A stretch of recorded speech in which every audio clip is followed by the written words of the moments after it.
গত 13 নভেম্বর 2025 রাত অনুমান 8 ঘটিকার দিকে হাইকোর্টের সামনে ফুটপাতে দুটো ড্রাম পাওয়া যায়। এই ড্রামে দুটো ড্রামেতে চালের নিচে টুকরা টুকরা 26 টুকরা এক ব্যক্তির লাশ পাওয়া যায়। এটা সমস্ত দেশব্যাপী তখনই প্রিন্ট এবং ইলেকট্রনিক মিডিয়া চলে আসে এবং এটা ব্যাপক চাঞ্চল্যের সৃষ্টি করে। এটা নিয়ে থানা কাজ করার পাশাপাশি আমিও ডিবির টিমকে পাঠাই, যেহেতু এটা রমনা জোন এলাকায়। আমি রমনা ডিসিকে তাৎক্ষণিকভাবে নির্দেশ দিই যেটা ছায়া তদন্ত শুরু করার জন্য। তদন্তের এক পর্যায়ে আমরা মৃত ব্যক্তির পরিচয় উদ্ঘাটন করি। তার নাম আশরাফুল ইসলাম, বয়স 47, যেটা একটা ত্রিভুজ প্রেমের কাহিনী। আসলে হত্যাকাণ্ডটা ঘটেছে এই প্রেম ঘটিত সংকটে। এখানে জরেজুল ইসলাম নামে যে প্রধান আসামি, উনি মালয়েশিয়া প্রবাসী। উনি মালয়েশিয়া থাকে। মালয়েশিয়া থাকা অবস্থায় সোশ্যাল মিডিয়ার মাধ্যমে একটি অ্যাপসের মাধ্যমে প্রায় 3 বছর সামথিং আগে এই কুমিল্লার একজন শামীমা আক্তার কোহিনুর নামে এক মহিলার সঙ্গে তার পরিচয় হয়। তাদের ভিতর বেশ ভালো সম্পর্ক, একটা প্রেমের সম্পর্ক স্থাপন হয়। এই জরেজুল ইসলাম গত আনুমানিক 1 মাস 10-11 দিন হলো দেশে আসে এবং এই শামীমা আক্তারই তাকে এয়ারপোর্টে রিসিভ করার পর যথারীতি জরেজুল তার বাড়ি রংপুরে চলে যায়, শামীমা কুমিল্লায় চলে যায়।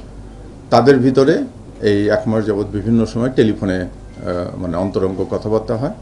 জরেজুলের স্ত্রী এই বিষয়টাই ধরে ফেলে যে তার স্বামী অন্য এক মহিলার সঙ্গে পরকীয়া লিপ্ত অবস্থায় আছে।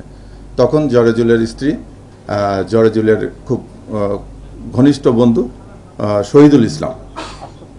আশরাফুল ইসলামের সহায়তা চায় এবং আশরাফুল ইসলামকে এই শামীমা আক্তার কোহিনুরের নাম্বারটাতে দিয়ে বলে যে তাকে একটু বুঝান যে সে যেন আমার স্বামীর এখান থেকে এই পথ থেকে চলে আসে, কারণ আমার স্বামী সন্তান আছে, আমার সংসার আছে। তাই এই আশরাফুল তার সঙ্গে কথা বলতে বলতে আশরাফুল একসময় তার প্রেমে পড়ে যায় এবং আশরাফুল এই ভিডিও চ্যাটিংয়ের সময় বিভিন্ন তাদের সঙ্গে অন্তরঙ্গ মুহূর্তের ছবি তোলে, অবস্থা ভিডিও চ্যাটিং করে। তাই বাই দিস টাইম এই আশরাফুলের সঙ্গে এই শামীমা আক্তার কোহিনুর করে যে জরেজুলকে জাপান পাঠিয়ে দেবে। চুক্তি হয় যে আশরাফুল জরেজুলকে জাপান পাঠাবে 14 লাখ টাকার বিনিময়ে এবং এই 14 লাখ টাকার 7 লাখ টাকা দেবে এই শামীমা। এই কথা অনুযায়ী তারা বলে যে আমরা এই টাকা নেওয়ার জন্য এবং জাপান যাওয়ার প্রসেস শুরু করার জন্য তার 2 বন্ধুকে জরেজুল এবং আশরাফুলকে থেকে আসতে বলে, রংপুর থেকে আসতে বলে। কোহিনুরা আসে, শামীমাও আসে। আসার পর তারা এখানে একটা বাসা ভাড়া আনে। গত 11 তারিখ রাতে তারা রংপুর থেকে রওনা দিয়ে 12 তারিখ ভোরে পৌঁছলে এই শামীমা তাদেরকে সায়দাবাদে রিসিভ করে তারা একটা বাসা নেয়। তারা একটা বাসা তাৎক্ষণিকভাবে 5,000 টাকার বিনিময়ে ভাড়া নেয় এবং ভোটার আইডি কার্ড দিয়ে তারা বাসাওয়ালার নিকট বলে যে আমরা বাড়ি থেকে পালিয়ে আসছি, বিয়ে করেছি, কিন্তু আমাদের গার্জেন মেনে নিচ্ছে না, সেই জন্য আমরা আপাতত এখানে থাকবো। এই অবস্থায় বাসায় উঠে বাসা পরিষ্কার করার পরে তখন বাসায় আসার পরে তারা বুদ্ধি করে যে জরেজুল এবং শামীমা যেহেতু আশরাফুল আছে, আশরাফুলকে আমরা কমলার জুসের ভিতরে ঘুমের ট্যাবলেট দিয়ে ঘুমায় পাড়ায় দেবো, যাতে আমরা বেশিক্ষণ, সে গভীর ঘুমলে আমরা বেশিক্ষণ শারীরিকভাবে মিলিত হতে পারি। এই পরিকল্পনা অনুযায়ী তারা মালটা নিয়ে আসে, মালটা জুস করে আশরাফুলকে জুসের ভিতরে ঘুমের ট্যাবলেট দিয়ে খাওয়াই দেয়। কিন্তু আশরাফুল ঘুমায় না। আশরাফুল বাসায় আসে, বাসা পরিষ্কার করার পর বারবার শামীমার সান্নিধ্যে যেতে চেষ্টা করে, যেটা জরেজুল বাধা দেওয়ার এক পর্যায়ে তাদের ভিতর তর্কাতর্কি হয়। তখন জরেজুল তাকে বলে যে তুমি তাকে তার বড় ভাই, ওই শামীমা তাকে বড় ভাই তুমি তাকে ছোট বোন কেন তোমার সঙ্গে শারীরিক সম্পর্ক জড়াতে যাচ্ছ? তা আশরাফুলও আবার বলে যে না, আমাদের সঙ্গে ঘনিষ্ঠ সম্পর্ক আছে। তারা এরকম তর্কাতর্কি এক পর্যায়ে জরেজুল অভিমান করে বাসা থেকে বের হয়ে যায় আশরাফুল এবং শামীমাকে রেখে। জরেজুল যাওয়ার সময় আশরাফুল এবং জরেজুলের 2 জনেরই মোবাইল প্রায় দেখতে একই রকম। সে ভুলক্রমে আশরাফুলের মোবাইলটা নিয়ে চলে যায়, জরেজুলের মোবাইলটা থুয়ে যায়। সেই অবস্থায় যে ঘণ্টাখানিক খোঁজা করার পর সে সিদ্ধান্ত নেয় সে বাড়িতে চলে যাবে। সে ফোন করতে যেয়ে দেখে যে ফোনটা হচ্ছে আশরাফুলের। আবার সে ফোন নিয়ে আসার জন্য যখন বাসায় ঢুকলে তখন শামীমা বলে যে আশরাফুল ঘুমায় পড়ছে, তুমি আসো ভিতরে। সে ভিতরে যায়, যাই বলে যে আচ্ছা ওর গায়ে হাত দিয়ে দেখো যে আশরাফুল আসলে ঘুমায় পড়ছে কিনা। শামিমা যখন আশরাফুলের গায়ে হাত দেয় তখন আশরাফুল আবারও জেগে যায়, একটু তন্দ্রাচ্ছন্ন ছিল বোধহয়। জেগে গেলে পরে সে কী করে, মানে বিকৃত রুচিতে ইয়েকে শারীরিক সম্পর্ক স্থাপনের জন্য শামিমাকে জোর করতে থাকে। শামিমাও সেটাই রাজি হয় না, রাজি হওয়ার না পর্যায়ে ওরা কথা বলে। এই সময় জারেজুল তো ভিতরে আছে, জারেজুল কী করে, আশরাফুল যখনই জেগে যায় জারেজুল তখনকে আড়ালে ঘরের ভিতরেই লুকায় থাকে অন্য একটা রুমের আড়ালে।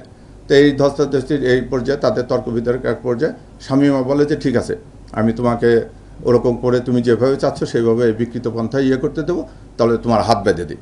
তখন কী করে, কাপড় টাঙানোর একটা রশি ছিল, ওই রশি দিয়ে শামিমা কী করে আশরাফুলের হাতটা বেঁধে দিয়ে তারপরে যখন শারীরিক সম্পর্ক যেতে ধরে তখন মেয়েটা শামিমা একটু চিৎকার চেঁচামেচি করলে জারেজুল ভিতর থেকে চলে আসে, এসে গলা মানে জাপটায় ধরে আশরাফুলকে।